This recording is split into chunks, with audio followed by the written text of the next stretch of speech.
Gemma Arterton joins me now. Now, I watched this on my little iPad and I had a bad dream about it. I had a nightmare. Good. That's what we want. Your job is done. We've succeeded. Your job is done. It's a cracking story. It's a really, you know, when you say a zombie film, we kind of think, oh, well, we know what we're going to get here, but you really don't with this.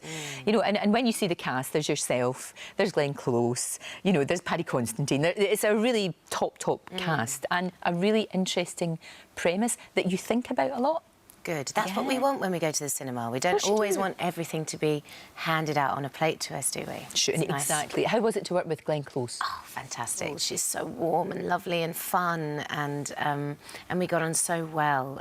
She's fantastic. She's great. She's great. She just brings something to it, doesn't she? She's remarkable. You get to slap her as well. I do get to slap her. Quite hard. And she gets to go, was that cathartic? I remember in that scene, we couldn't stop laughing, Glenn and I.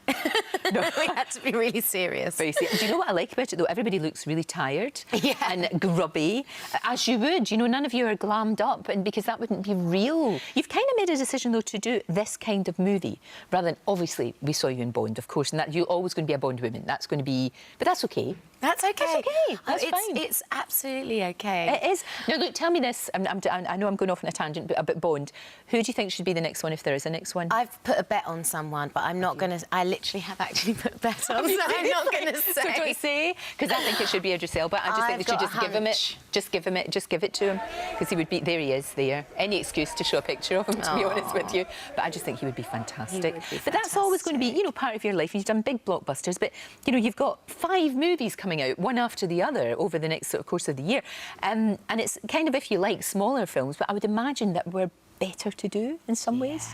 Yeah. I just enjoy that kind of way of working. I like being, you know, I come from a theatre background where you know everyone's name on set and it's a real collaboration, and I sort of got a little bit lost doing the bigger ones because I just like collaborating and I like being part of it. And so fast as well, you know, quick, and all getting together rather than... Because I would imagine these blockbusters, you sit in your trailer for ages. You do. And you can be isolated. You're not doing any work, you're just sitting there. And no wonder people knit and things. Yeah, you learn to knit, to sew, to learn other languages. Just anything, you know, to pass the time, which sounds incredibly silly. But you've got all of these movies are coming out, which is great. Rabbits have been a big part of your life, I believe, because Watership Down.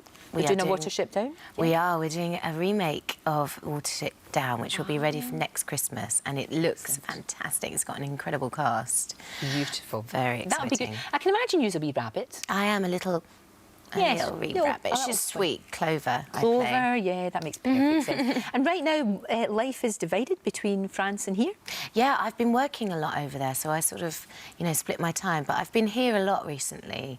But I do miss it. I love Paris. Oh, it's a beautiful city. Yeah. How's your French? Are you getting there? Yeah, I speak French now. Wow, that's fantastic. Yeah, that's really good. Yeah, No, because I know, but I just think we're so bad in Britain about languages. We're really terrible, and we don't do have more. To, you know, everywhere you go, most people speak English, and so, you know, for me, learning French was hard, but I'm really pleased I did because it sort of opened up my life a lot, and work-wise, and just in general, it's always good to learn another language. But I guess on sets, because now you know you work all over the world. I mean, you work Eastern Europe, Canada, all of these different places, you know, different parts of the UK.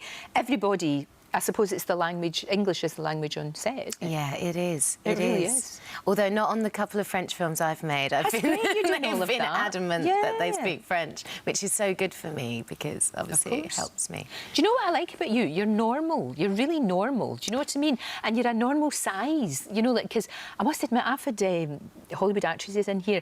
I'll be honest with you, Gemma, they're tiny. I know. But they look OK on screen, I guess, because everybody else is tiny and the men are really tiny. But you look normal. That's because I am normal. But does anybody ever say to you, I'm sorry, you know, like when you're doing all these big movies, you have to lose weight? Has anybody ever said that to you? They wouldn't do it anymore. Would they not? I wouldn't work on those movies. Good. I'd run a mile. But the thing is... I would do it if it was necessary for a part. For sure, if you were playing somebody but not just for the sake of it, you're absolutely right. But it's only because it will only change if people let you speak up. That's the only way it's ever going to change, isn't it? And we need more women. I mean, because I would imagine you're interested in production, direction, all of that. Right. Is that the way you'd like to go? Yeah, I'm actually just about to start shooting a film that I'm producing, and I'd like to direct one day. I have to find the right script, but yeah, that way you kind of are in control a little bit more, and you have more of a say. You can be more creative. No, I love it. I'm really enjoying the producing side. I think it's great, and like I say, it is the only way it's going to change. There's no point in just gurning about it and just saying this is not fair. You actually have to do something about it, and it's only going to be for people like yourself. I would imagine Glenn Close is the same. Oh, Glenn's fantastic. She produced her film Albert Nobbs, which she was nominated for an Oscar for. That was a very good film. She's always got things on the go.